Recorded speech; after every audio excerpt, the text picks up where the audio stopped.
Let's welcome in our good friends JD and Clay. It's in the Crosshairs. It's a Monday afternoon at 12:30. Good afternoon, gentlemen. How are ya? Doing good, Jay. How you doing? Fantastic. I trust you guys had a fantastic, a great weekend. Celebrated probably with St. Patrick's Day on Friday a little bit. I certainly did. Well, that's good. That's good. Everybody deserves to have a little bit of fun. Clay, down in South Dakota, did you celebrate by shoveling some snow? Pretty much. Plus, we started doing a little calving again, so I guess we're full bore into it now. In fact, I was just out this morning before doing show preps to get things done. So yeah. Well, I'll tell you what. I just bought a brand new snowblower. Well, today I just got it, so I can guarantee we won't get any more snow for the rest of the season. I guarantee that, folks. I was just going to say that. Thanks. Appreciate that. Yeah, appreciate that. Took one for the team, fellas. Took one for the team. Yeah, all right. Let's turn our attention. We've got a lot of topics to get to here and in the crosshairs. Now, Colorado Senate passes a bill to strip gun purchasing rights from adults under 21. Now, to legally purchase a gun, you must be at least 21 years of age. And by the way, it's also a crime to possess a firearm under the age of 21. Now, JD, we're going to start with you. This is bonkers on its face alone, but do they not have young hunters in Colorado? Oh, I'm sure they do, but I just they don't care, Jay, I guess is the only thing I can tell you.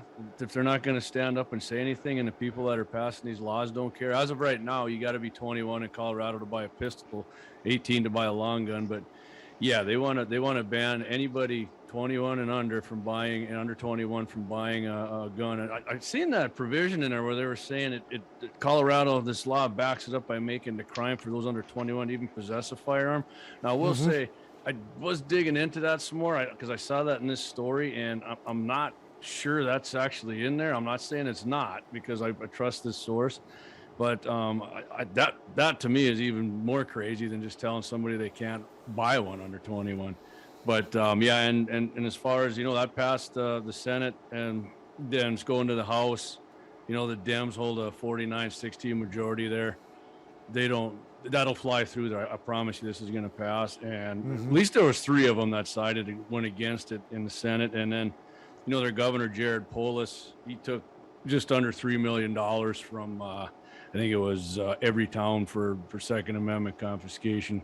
To get elected, and he's all in favor of more gun control. So I'm pretty sure Colorado's in trouble with this one. I don't know, Clayton, what do you got on that?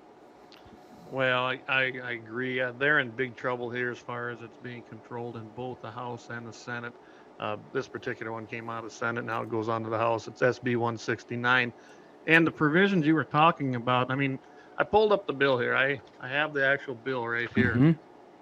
And I was kind of looking through it as well. I'm telling you what, guys, from everything I can read, it would actually bar anybody under the age of 21, with a few exceptions, from even possessing a firearm, that being a handgun or a long gun, which long guns, of course, would be shotguns and rifles.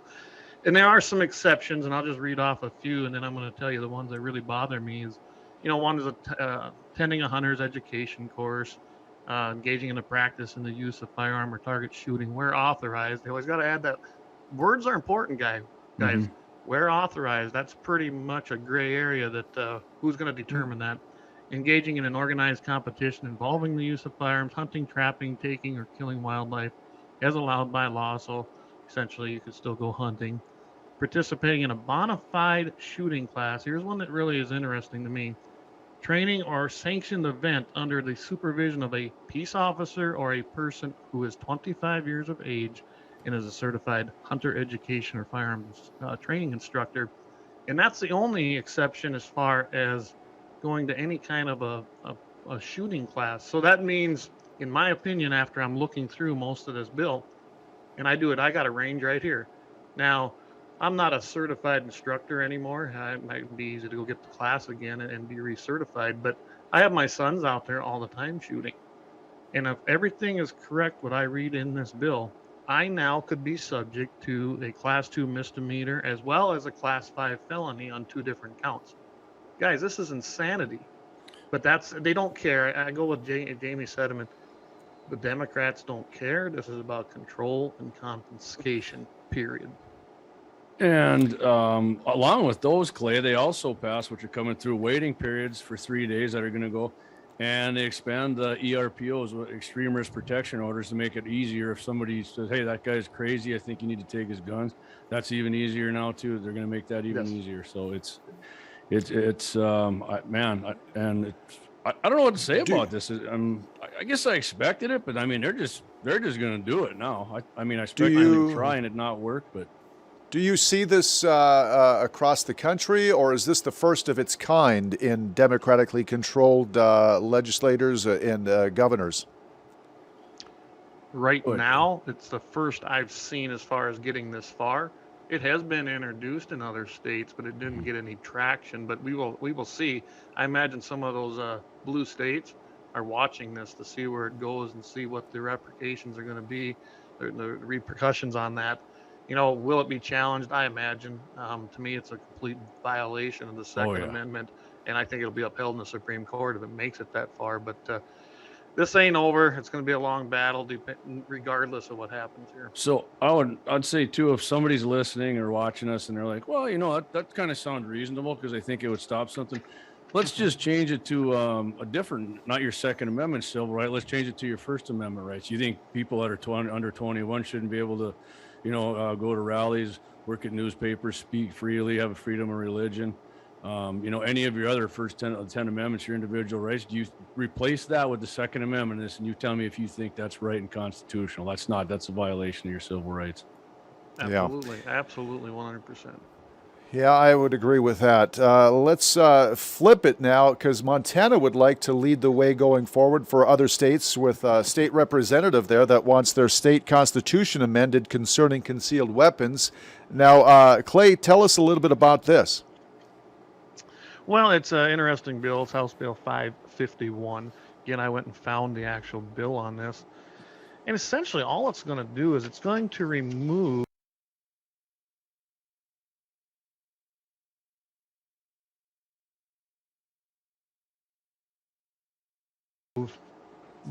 here's how it reads in Section 2, Article.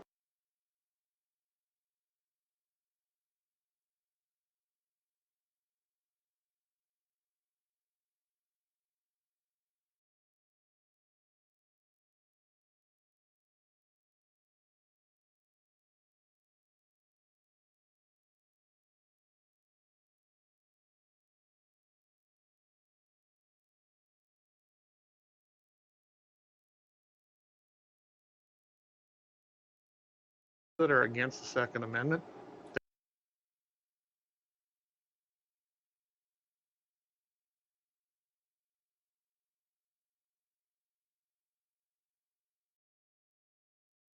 They don't quit. They just keep coming. They look for different ways. And I think that's why they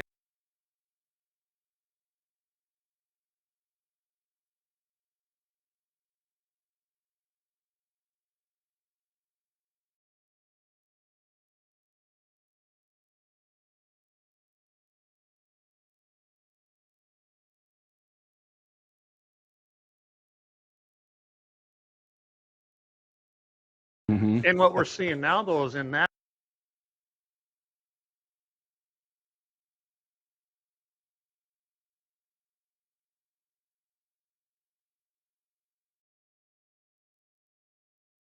term limits amendment that was passed, right in there, it says the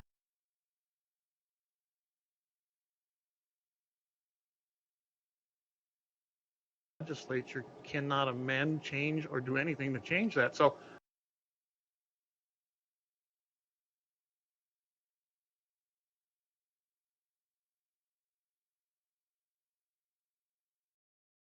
as a sanctuary state, I mean,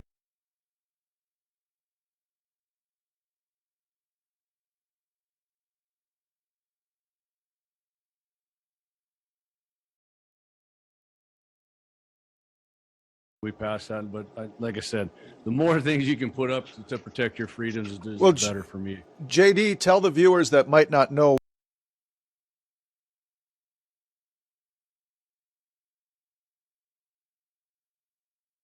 what a sanctuary city would mean. What would that mean? Okay, like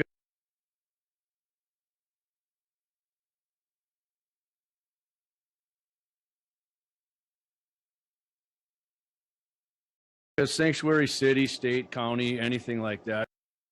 Where there's a grove of trees down there, and they've got some wild deer that come up from the river and pass through their backyard, and I think they might even throw out some grain just for the deer. Is it ever safe to feed wildlife? And I think the article you sent me, it's very dangerous to do so. Yeah, just from the Wyoming Game and Fish, they're specifically talking about mule deer and elk. I mean, I think I'm not, don't take me for word on this, but I think you're all right if you're going to feed something to some whitetails. But and for pheasants, I do put out a little corn for pheasants because it's harder for them to scratch around and get something. I mean, we're still losing pheasants at our place, I guess, but not at a big rate. But yeah, so these people are feeding the mule deer down there, and they're telling them not to because mule deer, if you're feeding them something they're not used to, it takes them a while apparently to adapt to a new form of feed, but they'll go in and just engorge themselves on it, and it causes a bacterial infection in their stomach, and it'll bleed through into their bloodstream, and it gives them a slow agonizing death down there. So I mean, and we got mule deer here, so I mean, you want to feed them, I understand that. I see them too and feel bad for them, but I think we've said it before, I watch mule deer just live off of leaves, and they're a bigger species than whitetails. It's hard to believe they get that big on the stuff they eat on. But at our place too, I mean, I see them occasionally. They'll eat on an alfalfa hay bale a little bit, but not much. You'd think they would be down there doing it a lot, but they're not. It's surprising to me. So yeah, I wouldn't recommend feeding them, just to go along with what these guys are saying. Clay, it's probably not a good idea to put out a bale out there in the pasture land anywhere for just random animals to snack on. No, I don't recommend it. I mean, when we go haying, it's just the way it is. We got a lot of things in that hay field that have drifted in, seeds, birds, whatever. So you might get a lot of weeds in there you haven't seen yet. So that's one reason I wouldn't put them out in the pastures and destroy the grass. But yeah, whitetails I've noticed around here, they will move in and they will be up there on your haystacks and they'll eat it. They don't seem near as susceptible as what we're seeing with the reports on the mule deer. The mule deer, they don't usually touch my hay. They'll come in and lay by it. They'll come into the trees. They'll seek shelter, but generally they do not eat the hay, just kind of like the antelope. I've watched antelope lay by haystacks and die because they won't eat it, probably for the same reasons. Mule deer have a different digestive system. They truly do. I mean, look at the ground, like Jamie's talking, a lot more rugged ground. They're eating on sagier stuff, more, just a different, very small type of forage out there versus elk are a lot like, they got kind of the same room and insides as a cow, honestly. I mean, they can even have tuberculosis just like cattle, so they do a lot better. But yeah, the mule deer seem like they're pretty sensitive to what they're eating, and unfortunately there isn't a lot you can do about it. And I know that our compassion that we all feel, we want to see them things out there and we want to help them, we're probably doing more harm than good. And that's in a lot of cases when it comes to wildlife. They know what they're doing. So when you say on your haystack, Clay, you mean like on it, right? Because a lot of people don't realize that white-tailed deer will climb up on a haystack. It'll look like a cat walking around there. All kinds of them will walk around. So Yeah. If you've never seen it, it's a pretty funny sight to see. To give you a good example, you can have, say you have someone move in a stack of 28 bales, which is kind of common on the smaller stack movers that a guy hires. I've seen whitetails on top of those stacks, and not just one or two, a whole bunch, and they will destroy that within a few days. They'll have that stuff scattered, and they'll have it down to the ground sometimes. Depending on they'll urinate and defecate on it and everything too, so it ruins the hay. Which isn't good for the cattle either. Yeah. So when these animals, let's say your white-tailed deer, get a chance to get a haystack like that, do they just gorge themselves to where they can't move anymore? Because that is just probably prime good, food for them. I've never noticed them do that, but I'm not saying they don't. Nothing I've ever seen out at our place when they do that. You'll see them there in the mornings and the evenings, just like anything goes out and eats them. Kind of aggressively go after wild hog, because that's where we go wild hog hunting. They just kind of sit there and wait, like any other predator, but they're a very patient animal. I imagine the little dog and this Deltona, I know where that's at there north of Orlando, and it's like a lot of the other small towns. There's a lot of canals that run up and through and all over down there in Florida, through that area and to the west as well. I imagine them gators sitting in them canals and little dogs come by from somebody's house, which are very close to those canals. And I suppose he was yipping and barking, and he said, "You know what? I'm just taking a bite at you." And my big thing is I can see if you don't irritate them, they generally leave you alone. They really do. Like I said, I've seen, I don't know, countless alligators on that place, and none of them have given us any issue other than the ones we were going after to hunt. So Is that anything like a rattlesnake on a prairie dog town play? Kinda, yeah. It sits there and waits till I about step on it, right? Jay doesn't. I'm referencing when Clay, me and my buddy went down shooting some prairie dogs with Clay last fall, and I was on a prairie dog town with him. He took us on, and I've never in my life seen a rattlesnake on a prairie dog town. That day we seen 3. We ended up shooting 2 of them because they were right on us. The other one was right there too. We were in higher grass. I thought one of us was going to get bit there, but we didn't. We heard that baby buzz, and it was like a bomb went off between the 3 of us, and we scattered. That's a scary sound. That's a scary sound. When that has got to be a scary sound, no doubt about it.